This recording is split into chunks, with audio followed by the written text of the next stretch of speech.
زیادہ عطا فرمائی ہے اور سیاست سے بھی مردوں کو وافر حصہ ملا ہے۔ دوسری وجہ کسبی اور اختیاری ہے، وبما انفقوا من اموالہم، کہ مردوں نے عورتوں پر اپنے مال خرچ کیے ہیں، نکاح کے وقت میں اس کا مہر دیا ہے، اور پھر جب وہ اس کے گھر آ جائے گی تو پوری زندگی جب تک دونوں زندہ رہیں گے اس کا نفقہ، اس کا نان اسی کے اوپر لازم ہے۔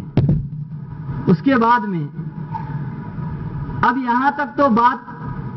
مرد کے حاکم ہونے کی آئی، اس کے بعد وہ 4 تدابیر آ رہی ہیں کہ عورت اگر نافرمان ہو جائے تو عورت کے ساتھ میں کیسا سلوک کرنا چاہیے۔ پھر جو عورتیں نیک چلن ہیں ان کا تو کوئی مسئلہ نہیں، فالصالحات قانتات حافظات للغیب بما حفظ اللہ، البتہ جن عورتوں کی نافرمانی کا اندیشہ ہو ان کی اصلاح ضروری ہے۔ قرآن کریم نے نشوز اور نافرمانی کے درجات کے تفاوت سے اصلاح کے 4 طریقے بتلائے۔ پہلا طریقہ فعظوہن، زبانی فہمائش کرنا۔ اگر عورت نافرمانی کرتی ہے تو پہلے تو اس کو سمجھاؤ، کیونکہ اصلاح کا اصول یہ کہ پہلے آسان تدبیر کی جائے، اس سے کام نہ چلے تو سختی کی جائے۔ دوسرا طریقہ وَاهْجُرُوهُنَّ فِي الْمَضَاجِعِ، اگر سمجھانے سے بھی نہ سمجھے تو کیا کرنا ہے؟ ناراضگی ظاہر کرنا اور عورت کا بسترا اپنے سے الگ کر دینا، تاکہ وہ اس علیحدگی سے شوہر کی ناراضگی کا احساس کر کے اپنے فعل پر نادم ہو جائیں۔ اب یہاں پر فقہاء نے ایک نقطہ لکھا ہے، علماء کرام جانتے ہیں کہ فی المزاجے کے لفظ سے فقہاء نے یہ مطلب نکالا کہ جدائی صرف بسترے میں ہو، مکان کی جدائی نہ کرے، یعنی مرد دوسرے مکان میں جا کر کے سو جائے اور عورت دوسرے مکان میں جا کر کے سو جائے، ایسا نہیں ہونا چاہیے۔ کیوں؟ اس میں ان کو رنج بھی زیادہ ہوگا اور فساد بڑھنے کا اندیشہ بھی اس میں زیادہ ہے۔ یہ 2 طریقے۔ اس کے بعد تیسرا طریقہ وَاضْرِبُوهُنَّ، تعزیر و تعدیب کا ہے، سمجھا بھی دیا، عورت کا بسترا بھی الگ کر دیا، اس کے بعد بھی عورت سمجھ نہیں رہی ہے تو اب عورت کو شریعت نے ایک حد تک مارنے پیٹنے کی اجازت دی ہے، لیکن اتنا مارا جائے کہ بدن کے اوپر کوئی نشان نہ پڑے، چہرے کے اوپر بالکل نہ مارا جائے، سر کے اوپر نہ مارا جائے، جو مخصوص اعضاء ہیں ان مخصوص اعضاء کے اوپر بھی نہ مارا جائے۔ یہ شریعت نے تیسرا طریقہ متعین کیا ہے۔ یہ ابتدائی 2 سزائیں تو شریفانہ سزائیں ہیں، اس لیے انبیاء و صلحاء سے قولاً بھی ان کی اجازت منقول ہے اور اس پر عمل بھی ثابت ہے، مگر تیسری سزا کی اگرچہ بدرجائے مجبوری ایک خاص انداز میں مرد کو اجازت دی گئی ہے، مگر اس کے ساتھ ہی حدیث میں یہ بھی ارشاد ہے وَلَن يَضْرِبَ خِيَارُكُمْ، تم میں سے جو اچھے لوگ ہیں وہ عورت کو نہیں ماریں گے، تم میں سے جو اچھے لوگ ہیں وہ عورت کو نہیں ماریں گے، اور انبیاء علیہ الصلوۃ والسلام سے اپنی عورتوں کو مارنا کہیں پر بھی منقول نہیں۔ چوتھا طریقہ، اگر اختلاف سخت ہو جائے، بیوی اب بھی نہیں مان رہی، پٹائی کی اس کے بعد میں بھی اس کے اندر اطاعت کا مادہ پیدا نہیں ہوا، تو اب چوتھا طریقہ کیا ہے؟ 5 پٹیلوں کو بٹھایا جائے۔ چوتھا طریقہ، اگر اختلاف سخت ہو جائے اور مرد عورت کی نافرمانی اور عورت مرد کے ظلم کا دعویٰ کرے تو اب جھگڑا ختم کرنے کی صورت یہ ہے کہ ارباب حکومت یا فریقین کے اولیاء یا مسلمانوں کی کوئی مقتدر جماعت 2 آدمیوں کی پنچایت بیٹھائے، ایک پنچ مرد کے خاندان کا ہو اور ایک عورت کے خاندان سے مقرر ہوں، اور یہ حکم یعنی پنچ دونوں کے معاملات سن کر بد اعتمادی دور کر دیں، ان کے درمیان جو بد اعتمادی پیدا ہو گئی، بد معاملگی پیدا ہو گئی ہے اس کو دور کر دیں۔ اگر یہ دونوں اصلاح زوجین میں مخلص ہوں گے، ہماری کمی یہ ہے کہ ہم صلح کرواتے وقت میں یا اختلاف کو ختم کرواتے وقت میں خلوص سے کام نہیں لیتے۔ اللہ فرماتے ہیں اگر وہ دونوں پنچ، وہ دونوں حکم اخلاص سے کام لیں گے، دل کے اندر یہ ارادہ کریں کہ ان دونوں کے درمیان ہمیں کسی نہ کسی طرح صلح کروانی ہے، اللہ فرماتے یوفق اللہ بینہما، اللہ ان دونوں کے درمیان موافقت پیدا کروا دے گا اگر تمہارے دلوں میں خلوص ہے۔ اور ایک چاہتا ہے کہ صلح ہو جائے، دوسرا چاہتا ہے کہ صلح نہیں ہو، تو پھر وہاں نکات نکلیں گے، پھر اور معاملہ آگے بڑھ جائے گا۔ اس کے بعد میں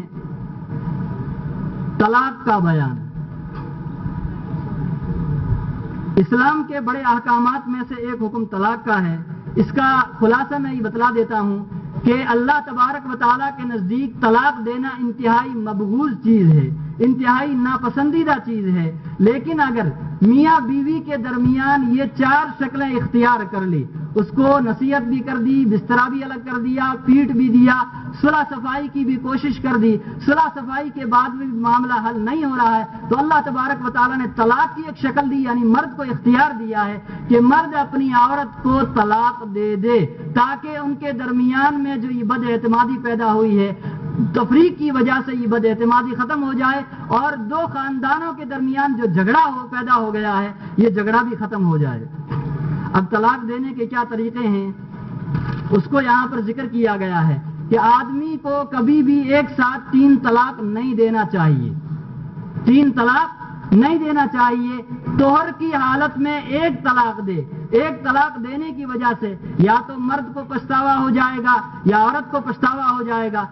اگر مرد کو پچھتاوا ہوگا تو مرد اس سے رجوع کر لے گا، یعنی واپس اپنے نکاح میں لا سکتا ہے، لیکن اگر 3 طلاق دے دی تو 3 طلاق دینے کے بعد میں اب وہ عورت اس کے ہاتھ سے نکل گئی، اب تو اگر دوبارہ نکاح کرنا ہے تو پھر اس کو کئی مراحل طے کرنے پڑیں گے اور کئی مہینے اور کئی سال لگیں گے، اس کے بعد میں اگر وہ دونوں رضامند ہو جائیں تو دوبارہ نکاح ہوگی۔ اس لیے 3 طلاق کبھی نہیں دینے چاہیے، ایک ہی طلاق، اگر مجبوری ہے، سخت مجبوری ہے تو 1 طلاق دینی چاہیے۔ اور ہمارے علاقے کے اندر عورتوں کے اوپر ظلم ہوتا ہے، اس ظلم کے نتیجے میں اگر عورتیں مردوں سے طلاق کا مطالبہ کریں،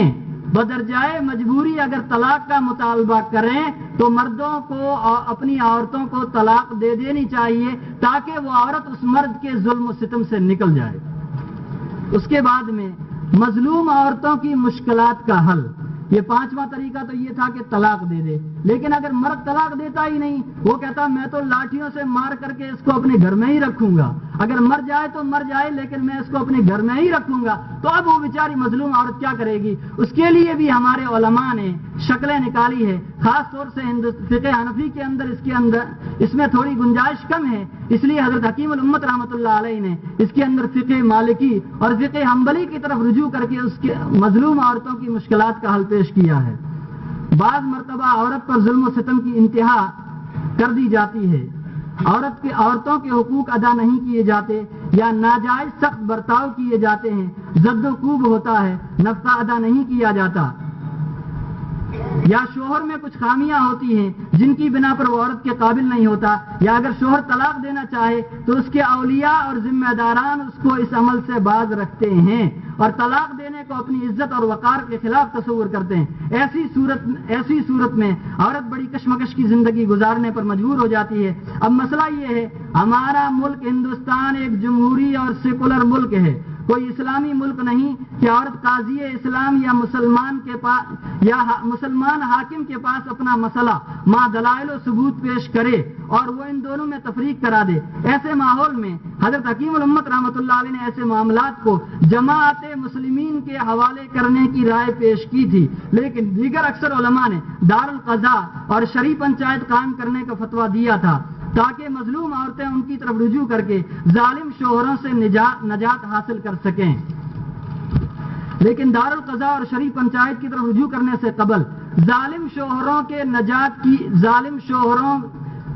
نجات کی ایک شکل یہ بھی ہے کہ نکاح سے پہلے یا نکاح کے بعد میاں بیوی کچھ ایسی نکاح کے وقت یا نکاح کے بعد میاں بیوی کچھ ایسی شرائط پر رضامند ہو جائیں کہ ان شرائط کے نہ پائے جانے کے وقت عورت کو فسخ نکاح کا اختیار حاصل ہو جائے، جس کو تفویض طلاق اور کابین نامہ کہا جاتا ہے۔ یہ شکل بھی جائز ہے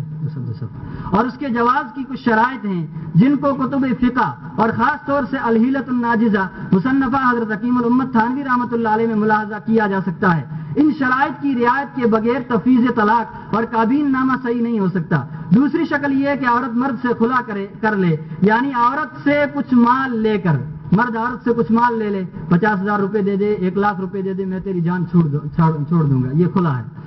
عورت سے کچھ مال لے کر یا مہر معاف کروا کر عورت کو چھوڑ دے، یہ شکل بھی جائز ہے۔ مذکورہ دونوں شکلوں میں فسخ نکاح یعنی تفریق کے لیے قاضی مسلم حاکم وقت، جماعت مسلمین، شرعی کمیٹی، دارالقضاء اور شرعی پنچایت کی کوئی ضرورت نہیں، لیکن اگر متذکرہ دونوں صورتیں نہ ہوں اور شوہر عورت کو طلاق نہیں دیتا، حالانکہ شوہر عنین یعنی نامرد ہے، مفقود و لاپتہ ہے، متعنت یعنی بیوی کے حقوق سے لاپرواہ ہے، یا غائب غیر مفقود ہے، تو ان تمام صورتوں میں عورت اپنا مقدمہ دارالقضاء یا شرعی پنچایت میں پیش کرے، اور مدعیہ کے مقدمے کے ثبوت کے بعد دونوں کے درمیان تفریق کرائی جا سکتی ہے۔ طوالت کے خوف سے نفس مسئلہ پر اکتفا کیا گیا ہے، دلائل سے کوئی تعارض نہیں ہے۔ اسی طرح اور دوسرے بہت سے عام مسائل ہیں جس کو کبھی وقت ملا تو انشاءاللہ آخر دعوانا الحمدللہ۔